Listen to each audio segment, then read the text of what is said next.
என் ரத்தமும் சதையும் இப்படி செல்ஃபோனாக கரையுது. காலையில் தான் பார்த்தீங்கன்னா ஒரு செல்ஃபோனை உடச்சிருந்தா, இப்போ தான் போய் புது ஃபோனு கிடையாது, செகண்ட் ஹேண்டில் போய் ஒரு பழைய ஃபோன் வாங்கிட்டு வந்திருக்கேங்க. இதை யாருமே நம்பலை. நீங்கள் அந்த வீடியோ முடிஞ்சதுக்கப்புறம் அவளுக்கு எனக்கு சண்டையாகி போச்சு. ஏன் சும்மா மொக்கையை போட்டுக்கிட்டு இருக்க, அருவியை போட்டுக்கிட்டு இருக்க, 20 நிமிஷமா அப்படின்னு சொல்லி என்னை ஒரு கேள்வி கேட்டான். நான் எதுக்கு பேசுகிறேன் 20 நிமிஷம், யாருக்காக பேசுகிறேங்கிறது இவளுக்கு தெரியலை. நான் உட்காந்து அந்த செல்ஃபோனை அடித்து தூக்கி இப்படி போட்டதில் சோபாவில் விழுவுன்னு பார்த்தேன். நான் வேணும்னு போடலை, சரி இப்படி தூக்கி போடுவான், கடுப்பில் தூக்கி போட்டு ஸ்டாண்டை வந்து தூக்கி இப்படி எட்டி உதச்சி விட்டுட்டு நான் போயிட்டேன். தலைப்பே வந்து என்ன தப்பாக இருக்குது அப்படின்னு சொல்லி கேட்டிங்க. தூக்கி போட்டதில் ஃபோனு கீழே விழுந்து ஹேங் ஆகி போச்சா என்ன ஆகி போச்சுன்னு தெரியல, டிஸ்பிளே போச்சு. அதுக்கப்புறம் இப்போ போய் நான் ஒரு ஃபோன் வருங்க வாங்கிட்டு வந்து செல்லு சார்ஜ் போட்டு வச்சுருக்கேன் பாருங்கள். இங்கே பாருங்கள், இந்த ஃபோனு இப்போ வாங்கின ஃபோனு இங்கே பாருங்க, தெரியுதா? இப்போ தான் வாங்கிட்டு வர்றேன். இந்த ஃபோன் தான் வாங்கிட்டு வந்த ஃபோனு. இதுக்கு பவுச்சு கூட கிடையாது. இது ஏதோ V60 லைட்டு. இந்த ஃபோன் நம்ம ஊர்லேயே கிடையாதான். சரி ரைட்டு, நம்மளுக்கு தகுந்த மாதிரி வேணும்ல. நாம் இன்ஸ்டால்மெண்ட்டில் டியூ போட்டு வாங்குறதுக்கு எனக்கு விருப்பம் கிடையாது. ஏன்னா கையில் அந்தளவுக்கு எனக்கு மிஞ்சி இல்லை. ஏதோ இருந்த காசை வச்சு போட்டு இந்த செல்ஃபோனை வாங்கியிருக்கேன். போய் அதாவது இதில் என்ன நம்ம காரணம் சொல்கிறா, பிள்ளை பப்ஜி கேம் விளாண்டு 2 ஃபோனை உடச்சி விட்டேன். ஃபஸ்ட்டு ஒரு ஃபோனை எடுத்து வாஷிங் மிஷினோடு அடித்து செவரோடு அடித்து நொறுக்கினேன். திருப்பி ஒரு ஃபோனை அடித்து நொறுக்கினேன். அப்போலாம் வந்து கூட்டு போய் இப்போ வரும்போது கூட கையில் உள்ள ஃபோனை கொடுத்துட்டு வந்தான். அப்படி பிள்ளைக்கு ஒன்றுனா உடனே செய்கிறா. இன்னொரு விஷயம் உங்கள்கிட்ட நான் மறைக்க விரும்பலை, ஓப்பனாகவே சொல்கிறேன். போன வாரம் என் மையன் ஃபோன் பண்ணுறேன், சின்னவன். எத்தா எனக்கு ஒரு ஃபோன் வாங்கி கொடுங்கத்தா, என் ஃபோன் அடிக்கடி ஹேங் ஆகுது, என் ஃபோன் அடிக்கடி வந்து பேட்ரி லோவாகி போயிடுது, இல்லை ஏதாவது ஒரு மாற்றி கொடுங்கத்தான்னு சொல்லி ஒரு வாரமாக என்கிட்ட கெஞ்சிறான். அவனுக்கு ஒரு ஃபோன் வாங்கி கொடுக்கறதுக்கு, வளர்கிற பையலுக்கு கொடுக்கறதுக்கு வக்கு இல்லை எனக்கு. எங்கேயோ படிக்கிற பையலுக்கு, எங்கேயோன்னு சொல்லக்கூடாது, படிக்கிற பையலுக்கு தேவை தான். அவன் திமிருக்கு அவன் உடைச்சான்னா அதுக்கு பெத்த தாய் நீ அவனை அந்த பழைய ஃபோனோடையே விடு. அப்போ தானே அவனுக்கு அறிவு வரும், புத்தி வரும். சரி இந்த மாதிரி உடச்சி விட்டுறாங்க. நாளைக்கு அவன் ஃப்ரெண்ட்ஸு பூரா நல்ல நல்ல ஃபோன் வச்சுருக்கும்போது, இதே மாத்திரம் உடஞ்ச ஃபோன் வச்சுருக்கும்போது எல்லோரும் என்ன கேட்பாங்க, செலிப்ரிட்டி பிள்ளை எப்படி ஒரு ஃபோனை வச்சுருக்கீடான்னு சொல்லி அவனை காரி துப்ப மாட்டாங்களா? இல்லை அங்கே இருக்கிற பசங்களே அவனை கிண்டல் பண்ண மாட்டாங்களா? கிண்டல் பண்ணிடுவாங்கன்னு தெரிஞ்சுக்கிட்டு தானே உடனே டக்குன்னு போய் இன்னொரு ஃபோனை வாங்கிட்டு வந்து கையில் யூஸ் பண்ணிக்கிட்டு இருந்த மசாலா ஃபோனை கொடுக்குறா. இதே மாதிரி தான் நானும் நினைப்பேன். என் பெத்த பிள்ளைக்கு ஒரு ஃபோன் வாங்கி கொடுக்கறதுக்கு எனக்கு என்ன குறைஞ்சி போயிடுமா? எவ்வளவோ காசு ஊரில் யாருக்கோ செலவு பண்ணுறோம். போலீஸ் ஸ்டேஷனுக்கு போகிறோம், வக்கீலை பார்க்குறோம், இன்னும் எங்கெங்கேயோ போகிறோம், எவ்வளவு அலைச்சலை வேஸ்ட்டு பண்ணுறோம். இதெல்லாம் யோசிக்க வேணாமா? நான் கேட்குறேன், பணம் என்ன மரத்தில் காய்க்குதா? இதே வந்து என் பொண்டாட்டிக்கு ஒரு 2 செல்ஃபோன் வாங்கி கொடுத்து எவ்வளோ நாளாச்சு. அதில் ஒன்று அவள் வாங்கினது, நான் வாங்கி கொடுத்த ஃபோனு என்னைய மாதிரியே நான் ஒன்று யூஸ் பண்ணுறேன் பாருங்கள், 10,500 அதே மாதிரி ஃபோன் தான் அவளுக்கும் வாங்கி கொடுத்தேன். நாங்கள் கஷ்டப்படுறோம். நான் எல்லாத்தையும் மிச்சம் பண்ணி இவள்கிட்ட கொடுத்துட்டா ஒரு ஆத்திரம் வர்ற அளவுக்கு என் பேச்சு பேசணும். சத்தியமாக காலைல நான் சொன்ன விஷயத்தை எவனுமே நம்பலை. இனி சாயங்காலம் 6 மணியில் இவனை வீடியோ போட வருவேன் தெரியுமா? அப்போ நீங்கள் பார்த்து தெரிஞ்சுக்கோங்க நான் வச்சு யூஸ் பண்ணுற ஃபோன் என்னான்னு சொல்லி. எவ்வளவு காசெல்லாம் விரயம் பண்ணுறது. இப்படியே போனால் எந்த காலத்தில் வந்து நம்ம ஸ்டுடியோ கட்டுறது, எப்போ வீடு கட்டுறது, எப்போ செங்கல் வாங்குறது, சிமெண்ட் வாங்குறது, கொஞ்சம் யோசிக்க வேணாமா? இதே உன் புருஷன் காசுனா இப்படி சும்மா விடுவியா? இதே இவன் புருஷன் வாங்கி கொடுத்து அந்த பையன் அப்படி உடச்சிருந்தான்னா நேரம் செல் வாங்கி கொடுத்துருப்பியா? நான் சரி நம்மளுக்கு தேவை என்ன, அத்தியாவசியமான பொருள். நான் ஒரு 2 செல்லு வச்சுருக்கேன். எதுக்காக? 2 சேனலை யூஸ் பண்ணுறேன்.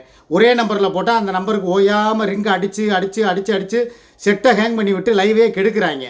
திடீர்னு சவுண்டு லோவாகுது, திடீர்னு ஹை ஆகுது. சரி அப்போ எனக்கு வேணாமா? உழைக்காதவன், சும்மா இருக்கிறவன், காலேஜுக்கு போகிறவன், வர்றவனுக்கெல்லாம் ஃபோனு, வீட்டுக்குன்னு உழைச்சி கொடுக்குற எனக்கு ஒரு ஃபோனு வேணாமா? இல்லை இதில் நான் என்ன, இந்த லாஜிக்கே எனக்கு ரொம்ப இடிக்குதுங்க. இவ வர்ற காசை பூரா இன்னைக்கு கூட பாருங்கள், இவ்வளோ நேரம் செல்ஃபோன் வாங்க போய் அலைஞ்சிட்டு வந்திருக்கேன். நான் செல்ஃபோன் ஏன் வாங்குறேன்னு சொல்லி வீம்புக்குன்னே ஹோட்டலில் சாப்பாடு வாங்கிட்டு வந்து வச்சுருக்கேன். அதில் இவள் போய் கூட வாங்குறதில்ல, ஸ்விக்கியில் ஆர்டர் போட்டு அதில் கொண்டு வந்து இந்த வீட்டில் வந்து போட்டிருக்காங்க. தினம் வெஜிடபிள் பிரியாணி, தயிர் சாதம், தக்காளி சாதம் சொல்லி இவள் விதவிதமாக திங்கிறா.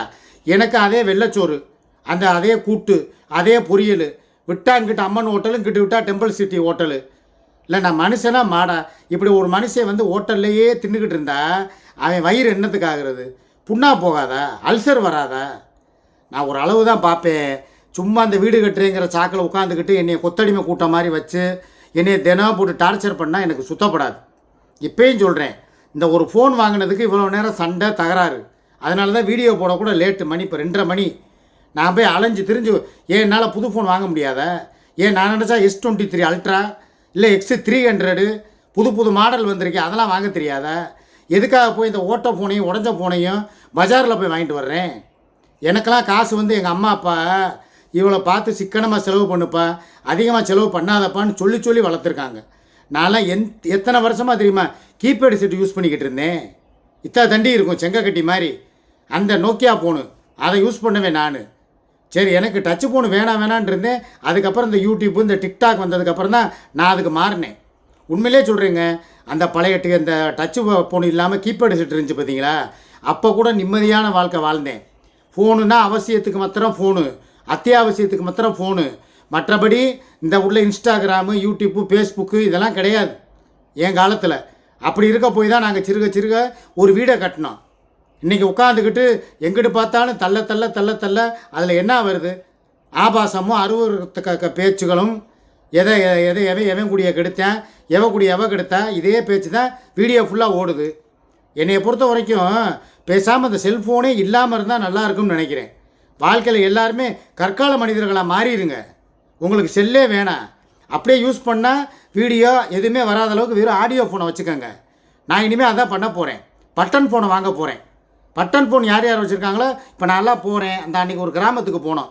எங்கே ஏதோ ஒரு ஃபங்க்ஷனுக்கு போகிறதுக்காக ஒரு தோப்புக்குள்ளே போனோம் தெரியுமா. அப்போ ஒரு ஐயா கிட்ட கேட்டேன், பார்த்தீங்களா இவங்களை யாருன்னு தெரியுதா? இவங்க தான் ரவுடி பேபி சூர்யான்னு ஒன்று மூஞ்சில் அடித்த மாதிரி, செருப்பால் அடித்த மாதிரி, பொட்டில் அடித்த மாதிரி டப்புன்னு சொன்னார் பாருங்க. தெரியலையப்பா, இவங்க தான் ரவுடி பேபி சூர்யாவா? என்கிட்ட அந்த ஃபோன் இல்லைப்பான்டார் பாருங்க. ஃபோன் இல்லாத வரைக்கும் நல்லது. எல்லாருமே அந்த பெருசு மாதிரி ஃபோன் இல்லாமே இருங்க.